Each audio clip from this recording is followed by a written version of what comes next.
So let's start with what is the Delphi method? As I mentioned in the introduction for the overall course, the Delphi method is an iterative, anonymous, structured, and group-based elicitation technique. So we'll go over all of those things later today, but to answer Yang's question earlier, it's those are the things that to me make this not just a way to collect data, but an actual methodology. Why is it called Delphi or Delphi? It comes from Greek mythology. Pythia, the most famous oracle of Delphi, was known for her often ambiguous predictions about the future. And the method is named after that oracle because, as we will go over in a second, it originally aimed to produce informed forecasts about uncertain futures, analogous to how the ancient oracle of Delphi was believed to reveal insight about things that lay ahead. So I know that particularly if folks are in the medical or health sciences, you're used to seeing the Delphi applied as something to develop consensus on care, research practice guidelines, or research priorities or project priorities. It actually was originally a forecasting tool, asking what do we think is going to happen in years, decades into the future in a given policy area.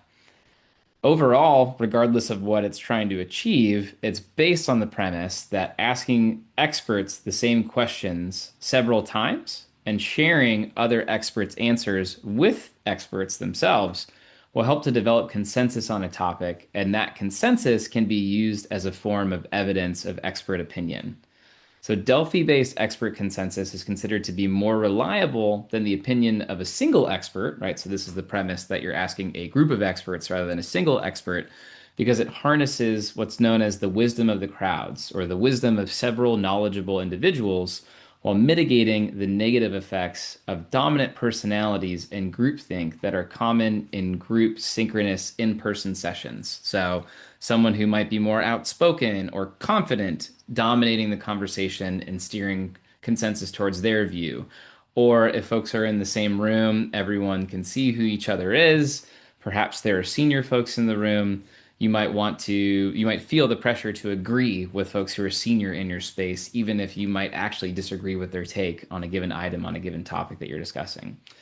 The method also empowers panelists, or at least it aspires to empower panelists who may represent different groups and have different viewpoints to have an equal voice in creating consensus. For example, about the probability of an event happening in the future or the appropriateness of care for a certain type of patient. So, going back to the things that can lead to groupthink, an important part of the aspiration of the method is for folks to feel free to say what they really think without fear of reprisal and to actually feel like they have an equal voice. Each person provides data, and typically the data are weighted equally across participants in a panel if you've set eligibility criteria in advance for who's qualified to be in the panel. And so they have more equal representation in the decision than they might in more informal consensus development methods. To give a general overview, again, going back to the question of is Delphi a method, it is a structured group communication process that helps generate evidence or make decisions under conditions of uncertainty and incomplete information. So, what does that mean? And I think you can boil it down to the graph that you see on the slide here. You start by generating ideas, you have experts assess those ideas, and then after giving them feedback, you have them reassess those ideas at least once, if not multiple times. So let's break that down a bit. Delphi involves a series of anonymous questionnaires that a group of handpicked experts, often referred to now as Delphi panelists, that they answer, initially based on their expertise and personal experience. And then in that reassess stage, they base their ratings not just on their expertise and personal experience, but also on seeing how their results compare with those of other panelists. And as we'll talk about in the variance section later today, they sometimes not only just see that controlled feedback of what other experts think, but they might actually discuss it in some way, either in an asynchronous discussion forum online, or increasingly, there actually are ways where folks are adding in-person meetings, which has a trade-off, right, of that anonymity that you're trying to protect in a Delphi panel. But you might get richer discussion if you put a meeting, say, after a Delphi process, which is typical, for example, in the development of reporting guidelines. The researchers designing and running a Delphi study, often referred to as panel conveners, may also provide reviews of existing research evidence on the topic under consideration before or in conjunction with the completion of the first Delphi questionnaire. So typically, you run one of these studies when there is incomplete or insufficient empirical evidence. Ideally, if you have the time and resources, if there is some evidence, that you could provide that to the participants in advance of the study or while they're doing the first round.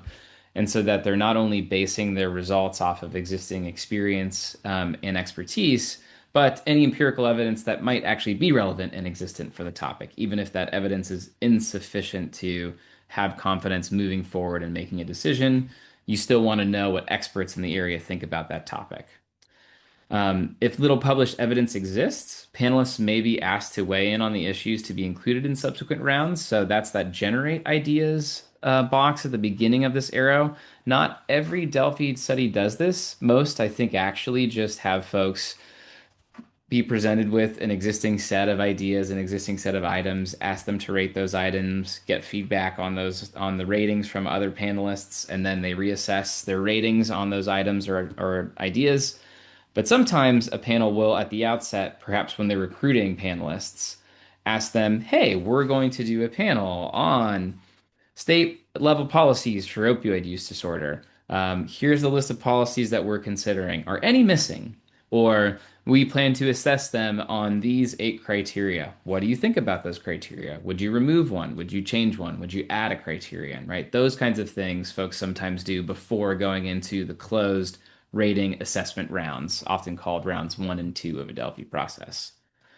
Once panelists answer the first round of questions and explain their responses, they see how their answers compare with other panelists' responses, and then they're asked to reassess, to reconfirm or revise their original responses as needed. And for those who might be familiar with social norms interventions, I've always kind of seen the Delphi method as a bit of a social norms intervention, right? You say what you think about something, you see what your relevant group thinks, and then you reassess what you think based off of the group. And this process can continue through additional rounds. The 3 main reasons why a Delphi process ends or stops, kind of similar to stopping criteria for a clinical trial, are either the responses are stable, so you're not seeing much change from round to round in participant responses. Consensus is reached, so you have a specific definition for when you say a group has reached consensus, and it's important to plant a flag for a future session. Consensus does not mean unanimity. Doesn't mean that everybody agrees, but it means that there is a sufficiently limited amount of dispersion of responses that you think group has reached sufficient consensus to say here's the overall group opinion on this topic. But you'd still want to capture the views of any minority panelists, folks who disagree with that majority opinion for a given item. Or more commonly, panels end because a certain number of rounds are completed. And I think, for speaking for me personally in the panels that I've done, especially if you do a lot of work going into the panel where you're already doing some kind of prioritization of the items that you're going to ask folks about. And so things are generally important to a certain degree, and you're just trying to figure out which ones are super duper important. You typically only need 2 rounds. You see fairly stable responses. You see consensus being reached. So definitions that there is a sufficiently limited amount of dispersion are there. And so then you see, did the group agree this has limited, moderate, or high importance? And also resource constraints, right? It takes extra FTE to do another round. You're asking your participants to spend their time doing another round. If you're offering incentives or honoraria, that's another round that you have to have the budget to provide those for. And a common, I think, fatal flaw in Delphi studies that we'll get into is low retention rates of participants across rounds. And one of the ways that you could structurally induce that, which you don't want to do, is having too many rounds, especially when participants themselves feel like I've already hit my stable responses. I'm not sure why you need me to participate again. Understandably, in their head, they might think, just impute my responses from the last round. I'm good. And so I think the default is 2 rounds of rating. And then from there, I would put the onus on the research team or the panel conveners to justify why they think an additional round is needed. And we'll go into criteria for thinking that through and even specifying it in advance in a registered study protocol. The Delphi method may involve paper-based formats. Naturally, since this started in the 40s and 50s, this was all paper-based, things that, packets that were sent in the mail. Over time, as we'll go into, now everything is essentially electronic, or sometimes with some kind of in-person modality if they are adding an in-person meeting to the Delphi series of questionnaires for data collection and feedback rounds. So it can involve one or more of a combination of those things. Historically, it was paper-based. I think that the vast majority, if not nearly all, Delphi studies now are electronic, are used using online software and tools.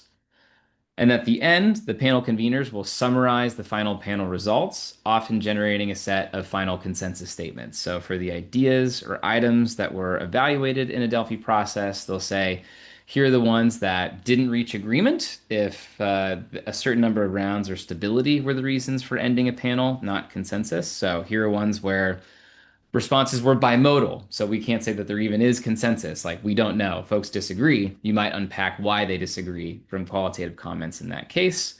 And then here are the ones that reach consensus. There was limited dispersion of responses. Folks tended to cluster around a given item.